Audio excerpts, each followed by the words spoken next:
Halo teman-teman, ketemu lagi nih di channel Belajar Arsitektur. Kali ini bersama saya, Murphy. Oke teman-teman, di video kita kali ini kita akan membahas mengenai sebuah aspek yang sangat penting untuk kita pertimbangkan ketika kita sedang memulai atau sedang mengerjakan suatu perancangan arsitektur. Aspek tersebut adalah standar besaran ruang pada sebuah bangunan. Nah, penasaran dengan materi pembahasan kita kali ini?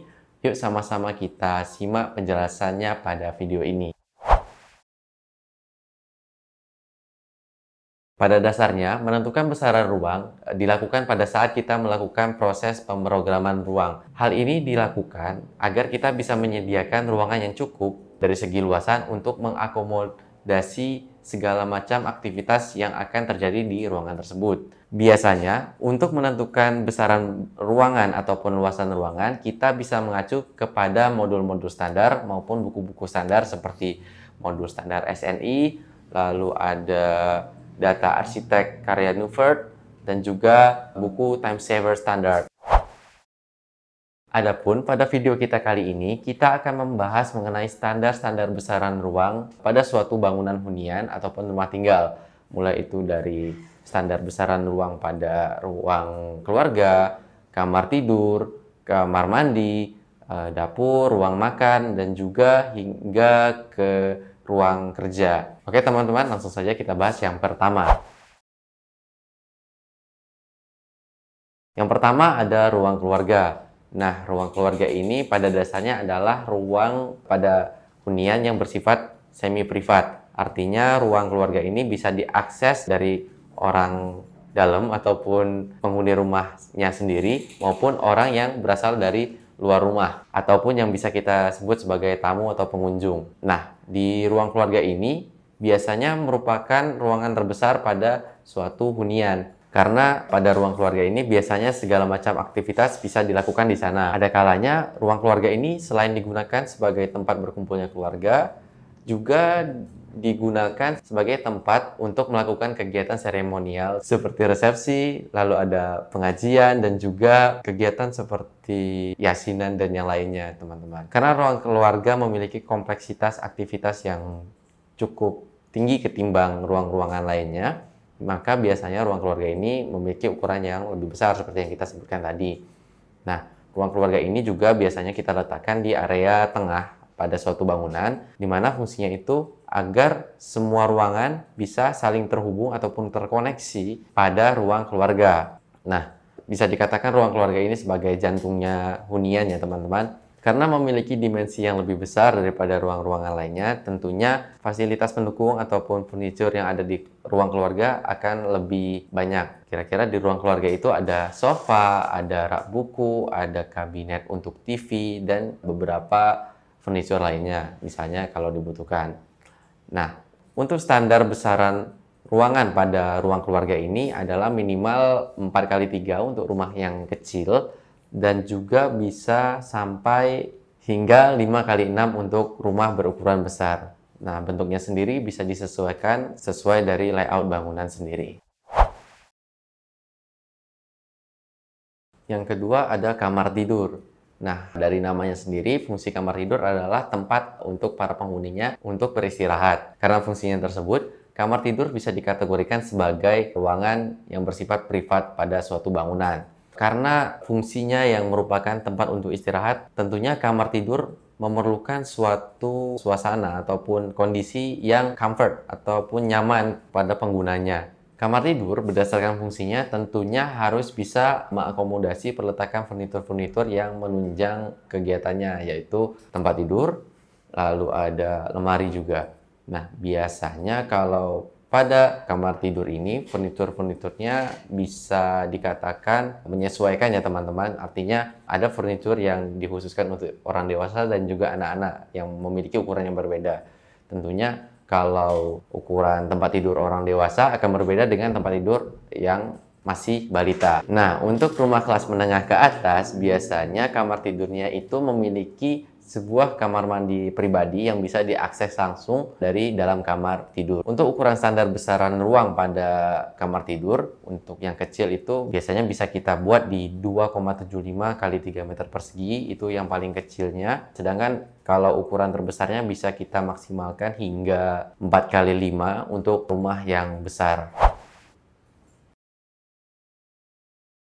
Yang ketiga ada standar besaran untuk kamar tamu. Kamar tamu ini sendiri biasanya kalau di beberapa rumah itu adalah ruang kamar yang sengaja disisihkan untuk digunakan oleh tamu. Namun pada rumah-rumah di kelas menengah ke atas, biasanya kamar tamu ini diletakkan di area yang terpisah, artinya dia memiliki area tersendiri sehingga dia tidak mengganggu kegiatan privat penghuni aslinya dari hunian tersebut. Biasanya untuk kamar tidur tamu pada rumah seperti itu yang bertujuan agar si tamu ini tidak perlu untuk keluar-keluar atau mengakses kamar mandi utama ketika dia sedang butuh untuk ke kamar mandi. Biasanya standar besaran ruang untuk kamar tamu adalah 3,5 kali 3 meter persegi. Yang keempat ada ruang kerja. Nah, ruang kerja ini adalah sebuah ruang yang bisa dikatakan bersifat opsional. Artinya, ruang kerja ini tidak harus masuk pada saat kita melakukan pemrograman ruang. Ruang kerja biasanya hanya dibuat ataupun dimasukkan pada program ruang ketika si klien ataupun owner dari hunian tersebut adalah tipikal orang yang suka membawa pekerjaannya ke rumah.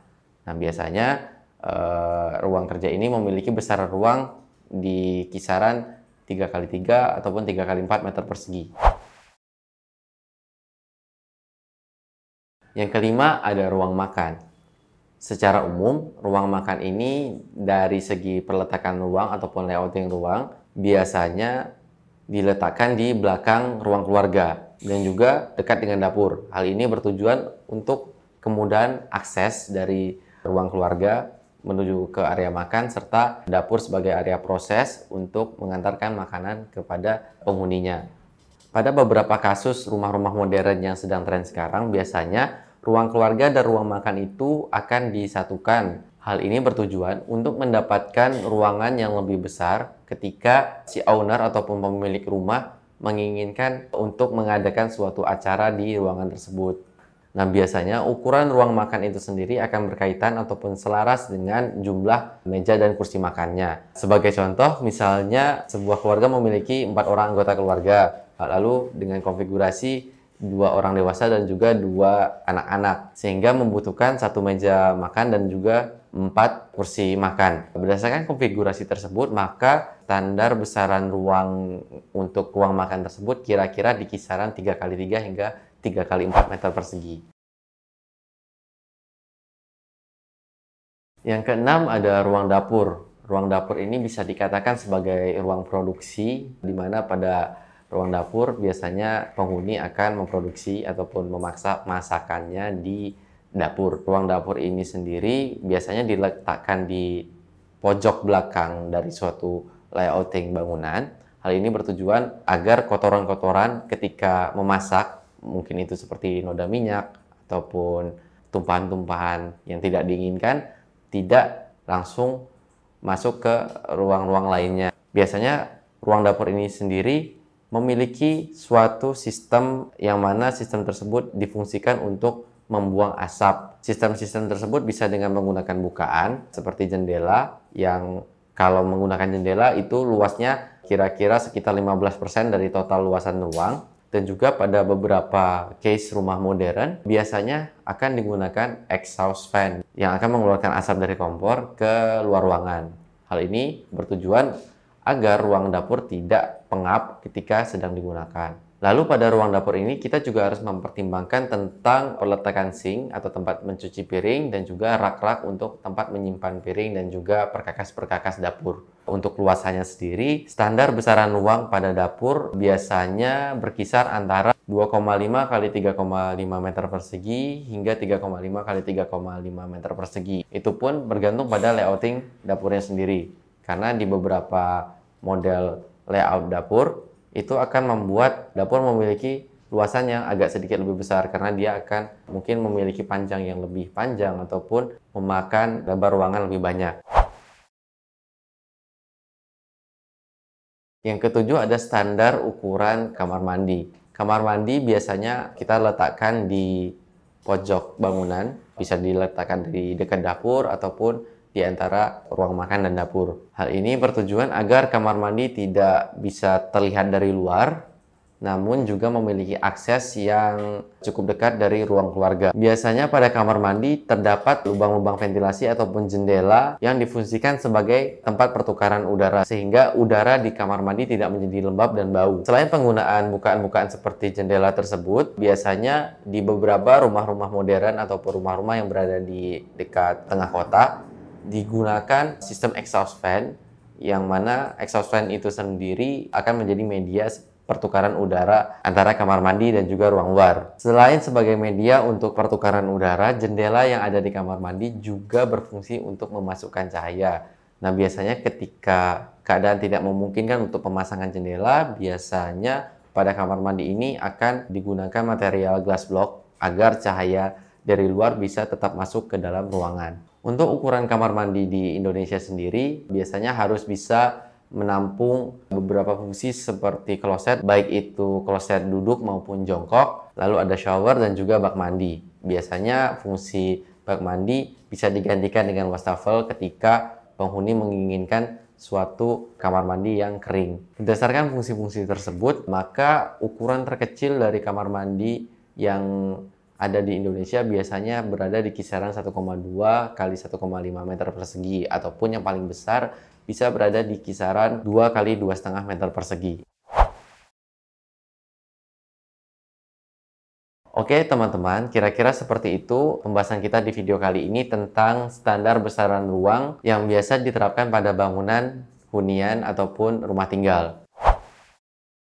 Nah, ketika teman-teman mungkin nanti pikiran untuk membangun sebuah rumah dan bingung berapa standar besaran ruang yang harus teman-teman buat di rumah tersebut, teman-teman bisa menghubungi tim rancang reka ruang yang kontaknya akan kita letakkan di kolom deskripsi yang ada di bawah ini. Di situ nanti teman-teman bisa menanyakan dan berkonsultasi dengan arsitek-arsitek dan tim yang ada di studio rancang reka ruang tentang besaran ruang dan juga kebutuhan-kebutuhan ruang yang nantinya akan dibutuhkan oleh teman-teman di rumah ataupun bangunan yang akan teman-teman rancang nantinya.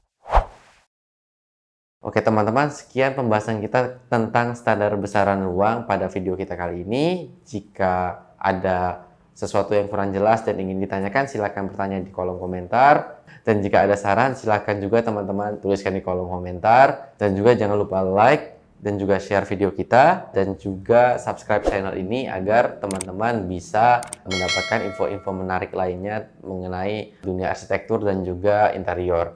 Sekian video belajar arsitektur kita kali ini. Sampai jumpa di video kita selanjutnya. Bye-bye. Dan juga jangan lupa like, share, dan juga subscribe video like. Adios. Arrivederci.